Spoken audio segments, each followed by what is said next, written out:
এরপর আমরা fill in the blanks এর 2 দাগের প্রশ্নটি নিয়ে আলোচনা করব। প্রশ্নটি হলো, মনে করো এক্স ঘটনাটি ঘটতে পারে যদি 6টি পরস্পর পৃথক ও সম্পূর্ণ ঘটনা A1, A2, A3, A4, A5, A6 এর মধ্যে একটি ঘটে।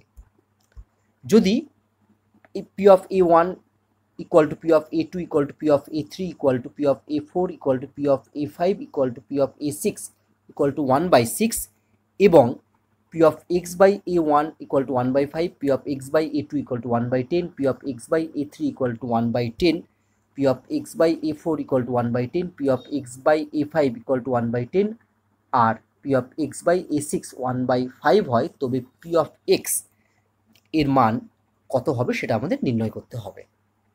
অ্যান্সার,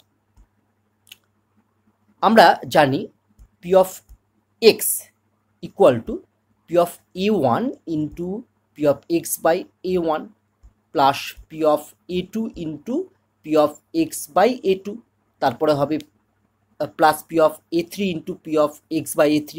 ঠিক আছে, এইভাবে কন্টিনিউ যাবে, আমি না লিখে ডট ডট দিলাম। আর সবার শেষে হবে P of A6 into P of x by A6। এদের সমান মান দেওয়া আছে, আমরা সব মানগুলো বসাবো।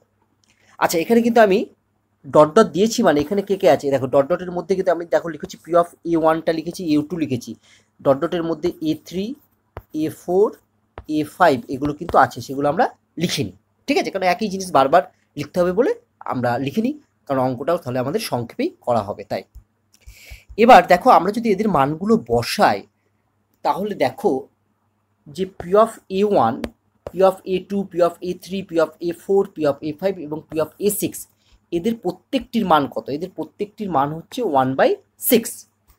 তাহলে আমি প্রথমে কি করতে পারি না, 1/6টা কমন নিয়ে নিতে পারি পরের লাইনে, দিয়ে একটা ব্র্যাকেট দিলাম, দিয়ে প্রথমে P of x by A1 এর মান বসিয়ে দিলাম। P of x by A1 এর মান হচ্ছে 1/5 প্লাস তারপরে P of x by A2 এর মান হচ্ছে 1/10 plus P of x by A3 এর মান হচ্ছে 1/10 plus P of x by A4 এর মান হচ্ছে 1/10, P of x by A5 এর মান হচ্ছে 1/10 আর P of x by A6 এর মান হচ্ছে 1/5, ব্র্যাকেট ক্লোজ।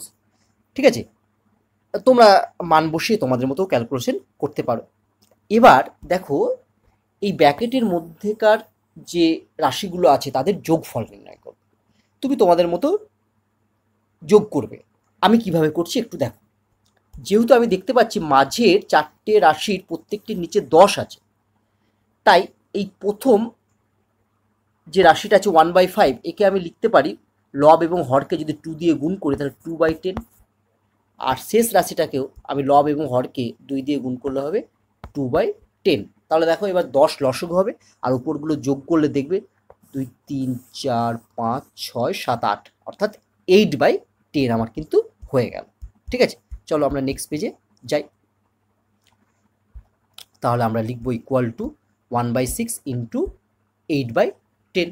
তাহলে যদি কাটাকাটি করি দেখো, 2 3 6, 2 4 8, আবার 2 2 4, 2 5 10 ইকুয়াল টু 2/15। এটাই হচ্ছে আমার অ্যান্সার। তুমি যদি অপশানগুলো খেয়াল করো দেখো, এই উত্তরটি 4টে অপশানের মধ্যেই নেই, এক্ষেত্রে অপশানগুলো একটু ভুল দেওয়া আছে। ঠিক আছে, তাহলে সঠিক অ্যান্সার কত না, সঠিক অ্যান্সার হচ্ছে 2/15।